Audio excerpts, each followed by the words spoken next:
कि world bank की तरफ से कहा गया है कि जी तकरीबन $20 बिलियन पाकिस्तान को अगले 10 साल में दिए जाएंगे। तो एक साथ क्यों नहीं दे देते? इनको क्या लगता है हम इतने पैसे दे के बेहोश हो जाएंगे? हम वैसे ही कर्जों के दबे हुए हैं और कर्जे लेना कोई अच्छी बात नहीं होती। बेहतर तो यही होता है कि आप सेल्फ रिलायंट। कि वो पैसा फंसा नहीं दिएगा जब तक कि ये वर्ल्ड बैंक वाले दे ना दे, इसलिए कि इन्होंने तो जब से $500 मिलियन हमारे कैंसिल किए हैं, मेरा तो इनके ऊपर से बिल्कुल भरोसा ही उठ गया है। यानी ये किसी भरोसे के काबिल नहीं है। अब हम वाहिद मुल्क है, जब हम किसी कर्जा साइन करते हैं तो जश्न मनाते हैं बजाय उसके कि शर्मिंदा हों। मेरे प्यारे वतन के रहने वाले लोग कम से कम सच सुन लेंगे, हकीकत को अपना लेंगे, सच्चाई को अपना लेंगे तो उनकी ज़िंदगी बहुत आसान हो जाएगी। वज़ीर आज़म साहब कह रहे हैं जनाब कि हम जो है वो $1 ट्रिलियन की इकानमी बनने जा रहे हैं। तो ये पढ़े लिखे नहीं है, ऊपर से इनके दिमाग में अकल नाम की कोई बात नहीं है। लंबे अरसे के बाद आज डिस्को डांस की जो लहर है वो पाकिस्तान भर में फैल रही है। बड़े लंबे अरसे के बाद पाकिस्तानी फौज में थोड़ा सा बल्ले बल्ले शावा शावा का जो है वो मूड पनप रहा है। कहीं टीटीपी वाले मार के चले जाते हैं, कहीं बीएलए वाले मार के चले जाते हैं, पैसा मिल नहीं रहा है। आर्मी चीफ से लेकर प्रधानमंत्री से लेकर हर कोई जो है वो विदेश में ही आधे टाइम पड़ा रहता है, जा करके उल्टा खर्चा करके चले आते हैं। करोड़ों रुपए का इनका वजीर आज़म का दौरा होता है, लेकिन लौटते लौटते कुछ भी ढंग का हाथ नहीं लगता, उल्टा लुटवा के चले आते हैं। यही सब वो कारण है जिसके चलते आज पाकिस्तानियों में बहुत खुशी है कि चलो कम से कम आश्वासन तो हुआ कि 20 बिलियन आ रहा है, 10 सालों में आएगा। इन्फ्लेशन आप जोड़ लो तो वैसे उसकी कीमत कम होती चली गई। 18 बिलियन 17 बिलियन तो वैसे ही रह गए। अगर 50 तरह के और इनके बीच में कटौतीबाजी जो जोड़ लो तो फिर वो इतनी किस्तों में मिलेगा, उसके लिए कितना रुलाएंगे। हालांकि मुंगेरी लाल का हसीन सपना है, इसके लिए ये दो चार दिन जश्न मना ले वही बहुत बड़ी बात है। हमने जो एक्स्ट्रा यानी एक्स्ट्रा जो बॉम्ब हमने बनाए हैं उससे भी ज्यादा, भारत से भी ज्यादा तो हो सकता है बेच दें। वैसे भी जी लोग हथियार बेचते हैं, क्या कुछ बेचते हैं, तो अगर ऐसा ना हो अफगानिस्तान को दे दें, ऐसा ना हो किसी और कंट्री को दे दें, तो जी वो टेंशन भी बनी हुई है। लेकिन खैर बात मैं ये कर रही थी कि शहबाज शरीफ साहब ने कहा कि जी नया साल जो है वो पाकिस्तान की इकोनॉमी ठीक हो जाएगी और इकोनॉमिक ग्रोथ की तरफ पाकिस्तान जाएगा। तो हम भी सोच रहे थे कि ऐसा क्या करेंगे, ऐसा कौन सा चमत्कार दिखाया जाएगा, क्योंकि अभी तक शहबाज शरीफ साहब ने कुछ बताया तो है नहीं कि क्या होगा। लेकिन हाँ, अब हुआ ये है कि जी वर्ल्ड बैंक की तरफ से कहा गया है कि पाकिस्तान को नेक्स्ट 10 ईयर्स में वो $20 बिलियन देंगे। यानी 10 साल में, अगले 10 साल जो पाकिस्तान के और टाइम शुरू होता है अब फ्रेंचाइज भी बनानी होती है आसिम सलीम बाजवा टाइप की। तो बहरहाल वो पैसा जो है वो अब आता हुआ दिखाई दे रहा है। ये और बात है, मैं अपने लोगों को कहती हूँ वर्ल्ड बैंक पे कभी भरोसा मत कीजिएगा, इसलिए कि वर्ल्ड बैंक ने अभी रिसेंटली हमारे $500 मिलियन कैंसिल कर दिए थे। तो ऐसा ना हो कि आप लोग जो हैं वो प्लॉट की पेमेंट, जो एडवांस पेमेंट थोड़ी की जाती है वो पहले ही दे दें और पता लगे कि इधर से इन्होंने जो है वो कैंसिल कर दिया और इन्होंने कह दिया कि बोलो पेंसिल, तो जी आपका कर्जा कैंसिल। तो ऐसा ना हो जाए, तो इसलिए मुझे लगता है कि थोड़ा सा एहतियात किएगा और अपने जो अभी पैसा आपने बना लिए हैं या 30 तक कर लेंगे और 2035 तक वो $1000 तक की बातें कर रहे हैं। मेरे सामने ये वर्ल्ड बैंक की लेटेस्ट रिपोर्ट है, आई एम श्योर आपने भी देख ली होगी कि एक तरफ उनके दावे हैं, दूसरी तरफ गुर्बत की शरह में 7% इजाफा हुआ है और 1,30,00,000 मजीद पाकिस्तानी पावर्टी लाइन, गुर्बत की लकीर से नीचे जा चुके हैं और 2024 में पाकिस्तान में गुर्बत की शरह 25% रही। गुज़श्ता या डिफ़ॉल्ट के करीब पहुंचाया। याद कीजिए ख्वाजा मोहम्मद आसिफ का अपना बयान कि पाकिस्तान ने डिफ़ॉल्ट करना नहीं है, पाकिस्तान डिफ़ॉल्ट कर गया है। पहले इन्होंने एक चलते फूलते फलते मुल्क को डिफ़ॉल्ट कराया, ये 2022 की बात है। फिर 2023 में भी इनके बकौल डिफ़ॉल्ट ही रहा और अब 2024 में इन्होंने पाकिस्तान को डिफ़ॉल्ट में से बचा लिया। तो 2022, 2023, 2024 तीनों साल इन्हीं की हुकूमत रही। तो फिर ये किसने डिफ़ॉल्ट से बचा लिया और करवा लिया?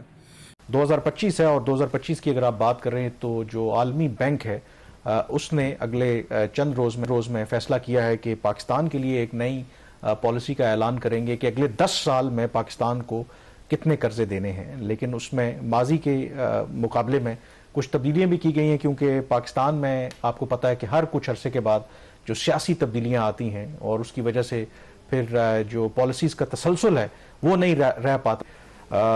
हम वैसे ही कर्जों के दबे हुए हैं और कर्जे लेना कोई अच्छी बात नहीं होती।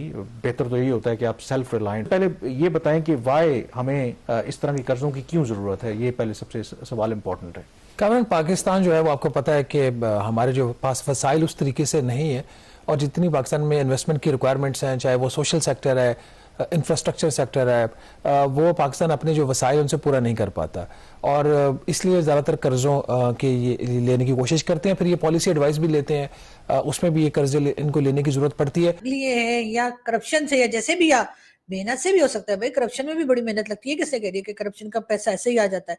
लेकिन बात सारी है कि वो पैसा फंसा नहीं दिएगा जब तक कि ये वर्ल्ड बैंक वाले दे ना दे। इसलिए कि इन्होंने तो जब से $500 मिलियन हमारे कैंसिल किए हैं, मेरा तो इनके ऊपर से बिल्कुल भरोसा ही उठ गया है। यानी ये किसी भरोसे के काबिल नहीं है। हाँ, लेकिन ये जरूर है कि वर्ल्ड बैंक की तरफ से कहा गया है कि जी तकरीबन $20 बिलियन पाकिस्तान को अगले 10 साल में दिए जाएंगे। तो एक साथ क्यों नहीं दे देते? इनको क्या लगता है हम इतने पैसे दे के बेहोश हो जाएंगे? हम तो एक बिलियन के लिए मारे मारे फिर रहे हैं, और ये हमें 20 बिलियन की कहानी सुनाकर साथ ही 10 साल भी, मतलब 10 साल कौन जीता है पता नहीं, कौन रहेगा कौन नहीं रहेगा।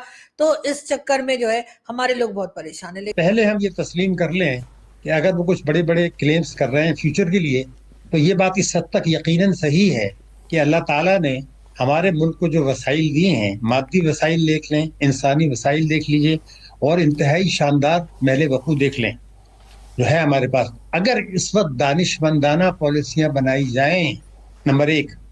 नंबर 2, मुस्लिम लीग नून का जो मंशूर है खासतौर से टैक्सों के लिए, तवानाई के लिए, उस पर अमल करें। बिल्कुल, हम रिसोर्स रिच कंट्री हैं, और ये अगर करें तो ये सारा कुछ मुमकिन है, इससे भी ज़्यादा मुमकिन है।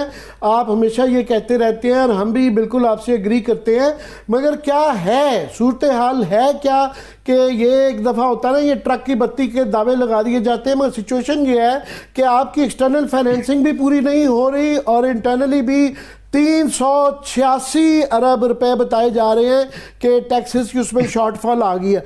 ना एक्सटर्नल फाइनेंसिंग आपकी पूरी हो रही है, और मार्च के अंदर दोबारा IMF की तलवार आपके ऊपर लटक रही है। सारे मीडिया से हट के अगर आपको कोई प्रोग्राम देखने को मिलेगा तो वो ये प्रोग्राम मिलेगा, और यकीन करें मेरी भरपूर ख्वाहिश होती है कि मैं सच खबर आप तक पहुंचाऊं। झूठ चाहे कितना भी मीठा हो, होता जहरीला है। इसीलिए जब किसी भी, मैं अब क्या मिसाल देने लगा था, रुक जाता हूं, लेकिन आप समझें कि अमूमन जहरीली चीज़ों को मीठा रखा जाता है, पर आप तुले हुए हैं कि आप झूठ सुने भी और झूठ सुनाएंगे। मईशत पे आ जाता है। मईशत का एक बहुत बड़ा मसला है। जुआरी भी पैसे कमाने की खातिर कमजोर घोड़े के जीतने की ख्वाहिश रखता है। आप कभी घोड़े की रेस पे गए? लोग अगर कमजोर और लागर घोड़े पर भी पैसे लगा दें, उनको पता हो कि ये घोड़ा जो है जीतेगा नहीं रेस, फिर भी पता नहीं क्यों ख्वाहिश किए बैठे होते हैं कि यही जीते ताकि हमें फायदा हो। कारोबार का पहला उसूल, जो शख्स कारोबार में जज्बाती हो मुनाफा नहीं कमा सकता। इसीलिए दुनिया की फॉर्चून 500 कंपनियों में पाकिस्तान की शायद एक भी कंपनी ना हो, एक है शायद, वो भी बमुश्किल। बल्ले बल्ले से लेकर शावा शावा तक सब पाकिस्तान में आज आम हो चला है। ये सब जो जश्न है, ये सब जो उत्सव का माहौल है, ये नया नया है। ये सारी की सारा मिजाज नया नया है पाकिस्तानियों का, क्योंकि लंबे समय से इधर ढूंढो उधर ढूंढो, यहाँ दौरा कर लो वहाँ दौरा कर लो, वजीर आजम को भेज दो, फॉरेन मिनिस्टर को भेज दो, आर्मी चीफ खुद चला जा रहा है। तो पाकिस्तानी आर्मी में बड़े दिनों के बाद आज जो है वो शायद पाकिस्तानी आर्मी के अलग अलग दफ्तरों में मीठी खीर बन रही होगी, सेवइयाँ भी बन रही होंगी, शायद से बिरयानी भी बन रही हो अगर बजट ज़्यादा हो गया होगा। तो बात ये है, पाकिस्तान को $20 बिलियन कर्जा मिलने का यकीन तो चलो कह दिया गया है। हालांकि ये कोई नई बात नहीं है। IMF ने भी बोला था कि हम $6 बिलियन आपको 6 किस्तों में देंगे, और कितना रुला रुला के किस्त दे रहा है हम सबको पता है। पहली तो एक बार में नहीं मिलने वाला, 10 सालों में अगले मिलेगा। यानी कि इन्फ्लेशन के हिसाब से ही अगर आप पकड़ लो तो 20 बिलियन की कीमत ऑलरेडी घट के कम हो गई ऑलरेडी। अगर उसमें आप 8% का भी इन्फ्लेशन लगा लो तो उसकी कीमत कम होती चलेगी, प्लस फिर बीच में सब लोग खाएंगे, सब कुछ अपना वो करेंगे, तो क्या ही बनेगा पाकिस्तान का। तब तक में खैर मेरे ख्याल से 2 या शायद तीसरा आर्मी चीफ भी आ सकता है अगले 10 सालों में, क्योंकि इनका तो अभी 3 साल ही और है आसिम मुनीर का, तो अगले 7 साल बचेंगे, उसमें 2 और आर्मी चीफ आ जाएंगे। तो बड़ी ज़्यादा जो है समस्या की बात है, खींचतान की बात है कि आश्वासन तो हो गया है, लेकिन पहली किस्त के लिए अभी कितना रुलाएगा अमेरिका, अभी क्या क्या करवाएगा वो सहन नहीं हो पा रहा है।